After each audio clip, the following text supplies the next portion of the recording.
Жалобный визг раздавался по лесу, беспомощный щенок плакал и звал на помощь. Бывший хозяин, не желающий заниматься вопросом поиска нового дома для своего нежданного пополнения, нашел самый простой и легкий способ избавиться от него. Выбросил щенка подальше и забыл о нем навсегда, тем самым обрекая щенка на долгую и мучительную смерть от голода или стать легкой добычей для какого-нибудь хищника. Глупый щенок еще не понимал этого, в голове маленького существа не укладывалось, как хозяин мог просто выкинуть его, как ненужную вещь. Не понимая всей опасности, нависшей над ним, щенок жалобно и пронзительно скулил, иногда срываясь на вой. Где-то там, далеко в деревне, сейчас на привязи плачет его безутешная мать, обнаружив пропажу своего детеныша.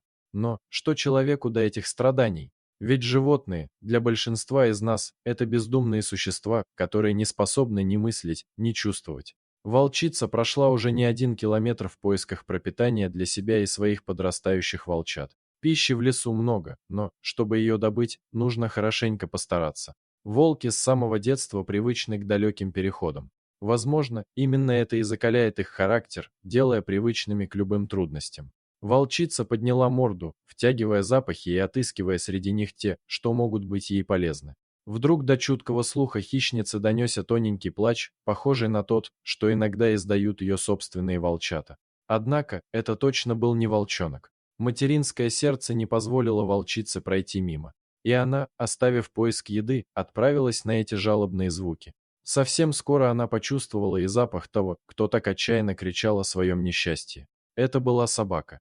Да, пускай еще и совсем крохотная, но собака. А волки чаще всего собак считают своими врагами и иногда даже используют их в качестве пищи, но ребенок твоего врага все равно остается ребенком. Волчица буквально в считанные минуты смогла отыскать брошенного щенка в густых зарослях. Тот, увидев приближающегося хищника, обрадовался, радостно завиляв хвостом и стараясь неуклюже подпрыгивать на месте.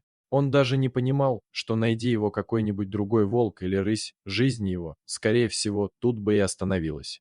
Волчица обнюхала уткнувшегося в нее щенка, словно раздумывая, что с ним делать. Она абсолютно не разделяла той радости, которую сейчас демонстрировал этот пушистый комочек. Что с ним делать? Как поступить? Кажется, эти вопросы сейчас читались в глазах хищницы. Одно мощное движение челюстями могло бы сразу и навсегда решить эту проблему.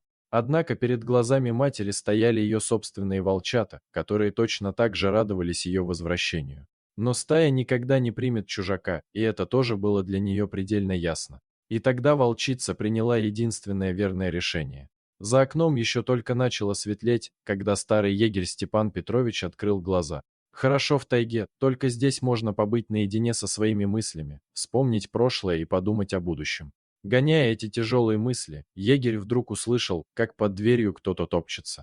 Может быть, рысь пришла, подумал он, тихо поднимаясь со своей кровати и натягивая сапоги. В дверь кто-то настойчиво начал скрести.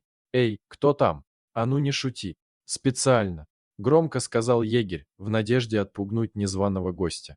А сам тем временем взял карабин в руки. Но после непродолжительной паузы кто-то снова начал толкать входную дверь. Взяв карабин в боевое положение, егерь передернул затвор и медленно толкнул дверь. Та со скрипом отворилась, и Степан Петрович увидел на пороге крохотного щенка. А как?» — невольно вырвалось удивление. Старик опустил ружье и, выйдя на крыльцо, огляделся. Не мог же этот кроха, сам тут неизвестно откуда взяться. И действительно, совсем скоро Степан Петрович встретился взглядом со взрослой крупной волчицей. Она смотрела на него с другого конца опушки, словно стараясь понять, примет ли человек ее дар. Егерь заулыбался. Не забыла, помнит, значит. Перед глазами тут же всплыла картина, как когда-то, будучи на несколько лет моложе, наткнулся в тайге на беспомощного волчонка. Горько и надрывно он плакал тогда, оглушая тайгу своими страданиями. Как волчонок остался один в лесу и куда подевалась его мать, навсегда останется тайной для егеря. Но не смог он тогда пройти мимо чужого несчастья и оставить брошенного волчонка на произвол судьбы. Именно в этой сторожке и прошли его первые дни жизни. Степан Петрович бесшумно рассмеялся, вспоминая, как крохотная волчица старалась напугать его, показывая свои зубки и делая страшные глаза. Долго лесной житель привыкал к человеку, но привыкнув не забыл. Он взглянул на щенка, копошащегося на пороге его жилища. «Ну что, дружок, привыкай, теперь это будет твоим новым домом».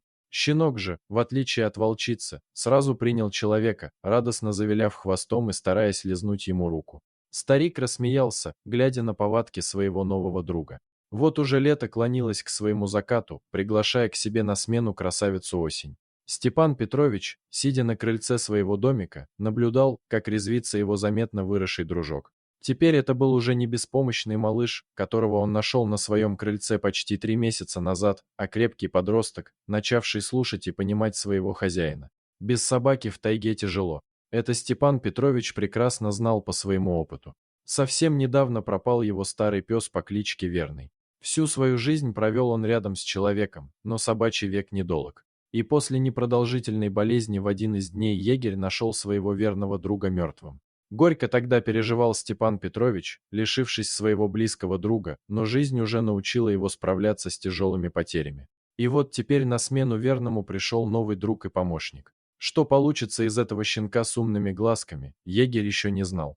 Но то, что добро и сострадание есть и в мире животных, Степан Петрович это знал точно. Он вспоминал и благодарил свою серую волчицу за бережно принесенный и оставленный ею этот живой подарок. Дорогие зрители, если вам понравилось это видео, то ставьте лайк и подписывайтесь на наш канал. До свидания.